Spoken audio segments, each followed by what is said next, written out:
តែយំតែចិត្តខំប្រាប់កុំអីត្រូវតាំងស្មារតីជូនដំណើរស្រីទាំងញញឹមជួបរួចក៏បែកទោះដឹងស្អែកគ្មានសង្ឃឹម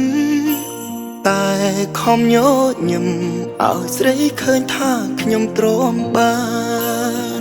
បងអត់អីទេកុំព្រួយអូនធ្វើតាមគ្រួសារចូល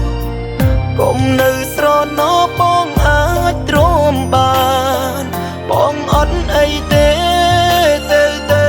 ហើយភ្លេចរឿងទាំងប៉ុន្មានសាងគ្រួសារមួយដែលល្អបំផុតទាំងដឹងខ្លួនស្លុតអូនចេញទៅផុតច្បាស់យំតាមក្រៅ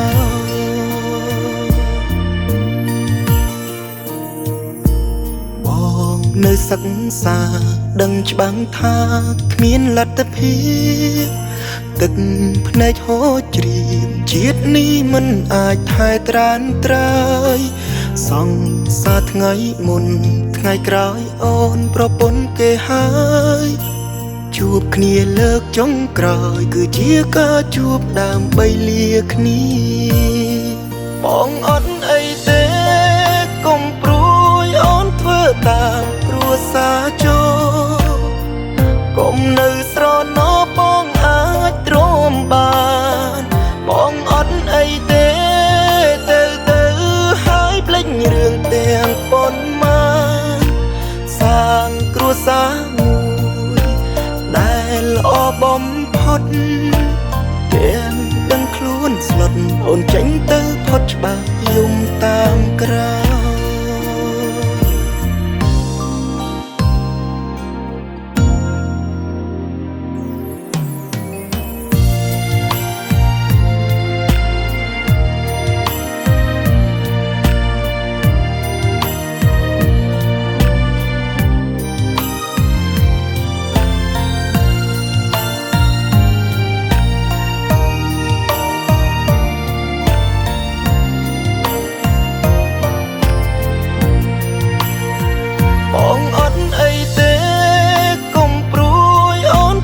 តាមគ្រួសារចូ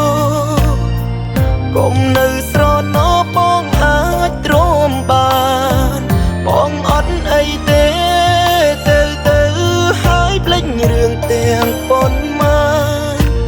សាងគ្រួសារមួយដែលល្អបំផុតទាំងដឹងខ្លួនស្លុតអូនចេញទៅផុតច្បាស់យំតាមក្រៅខំទប់ទឹកភ្នែកទាំងឈឺបំផុតក្នុងចិត្តតង់ស្លុតអូនចេញទៅផុតច្បាស់យំតាមក្រៅ